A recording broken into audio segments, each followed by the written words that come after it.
Përshëndetje. Ka pyetje që prindrit nuk i bëjnë me zë të lartë. Jo sepse nuk u shkon në mendje, por sepse u vjen turp nga vetja. Kjo është njëra prej tyre. A duhet të largoj fëmijën tim nga shtëpia? Vetëm mendimi duket si tradhti prindërore, si një dështim i madh, si diçka që prindrit e mirë nuk e mendojnë kurrë.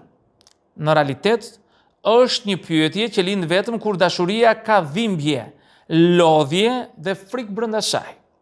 Kjo pyetje nuk lind në familje të ftohta, lind në familje që kanë provuar shumë. Në shtëpi ku prindi është zgjuar ne të tëra, ka justifikuar sjellje, ka mbuluar pasoja, ka shpresuar se do t'i kaloj, ka menduar se është në një fazë kalimtare, dhe një ditë kupton se shtëpia nuk është më vend sigurie për askënd.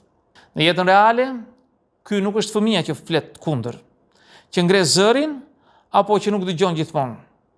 Ky është fëmia që shkatërron çdo kufi, sjell dhunë fizike ose psikologjike në shtëpi, rrezikon veten dhe të tjerët, manipulon, gënjen, kërcënon, nuk ndalon, pavarësisht përpjekjeve serioze.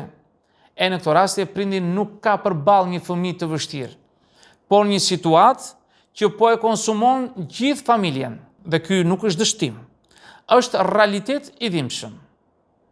Dhimbja që nuk thuhet. Shumë prindër ndjehen fajtor dhe kur kërkojnë ndihmë.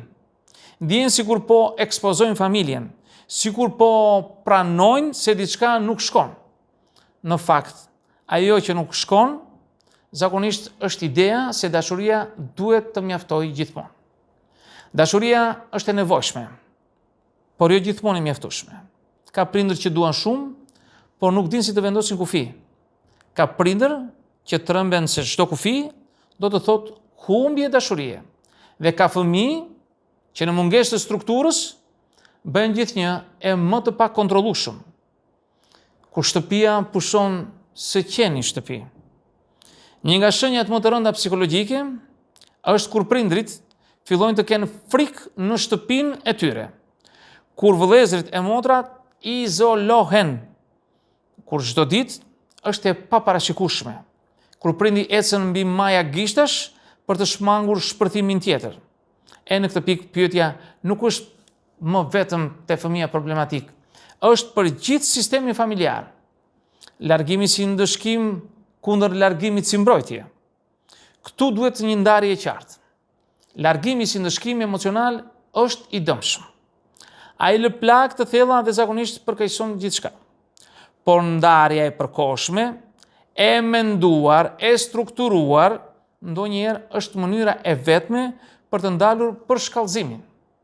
Ka raste kur fëmia nuk dëgjon më askënd në shtëpi. Në çdo ndërhyrje brenda familjes ka dështuar. Ambienti familjar e ushqen sjelljen problematike. Të gjithë janë në rrezik emocional ose fizik. Në këto raste ndarja nuk është heqje dorë, është ndërhyrje e dhimbshme por e përgjegjshme. Çfarë do të thotë ndarje e shëndetshme? Jo nxjerrje në rrugë, jo braktisje, jo shiko se si do t'ja dalësh. Ndarja e shëndetshme nënkupton një vend të sigurt, institucion, familje të zgjeruar, program mbështetës diku, përfshirje profesionale reale, komunikim të vazhdueshëm, kushte të qarta për kthim, mesazhin nuk po të braktisim, po ndryshojmë mënyrën. Kjo është e vështirë. Emocionalisht shkatërruese për shumë prindër, por ndonjëherë është më humane se sa të mbash një status që të shkatëron të gjithë. Po ndjenja e braktisjes së fëmijës? Po, ekziston. Dhe duhet marrë seriozisht. Prandaj ndarja nuk duhet bërë kur pa shpjegim, pa empati, pa prani emocionale. Fëmia duhet kuptojë se problemi është sjellja, jo ekzistenca e tij. Dhe kjo kërkon maturi emocionale nga prindi. Jo zemrim, jo akmarrje, jo dorëzim. Po çfarë na thot ky fëmijë në thelb? Shpesh përmes sjelljes së tij, fëmia po thot: nuk ndjehemi sigurt. Askush nuk po mban kontroll këtu. kam nevojë për kufi, por nuk di si t'i kërkoj. Sjellja problematike është një mesazh i bukur, por është mesazh. Dhe prindi nuk është i keq, sepse nuk po ja del.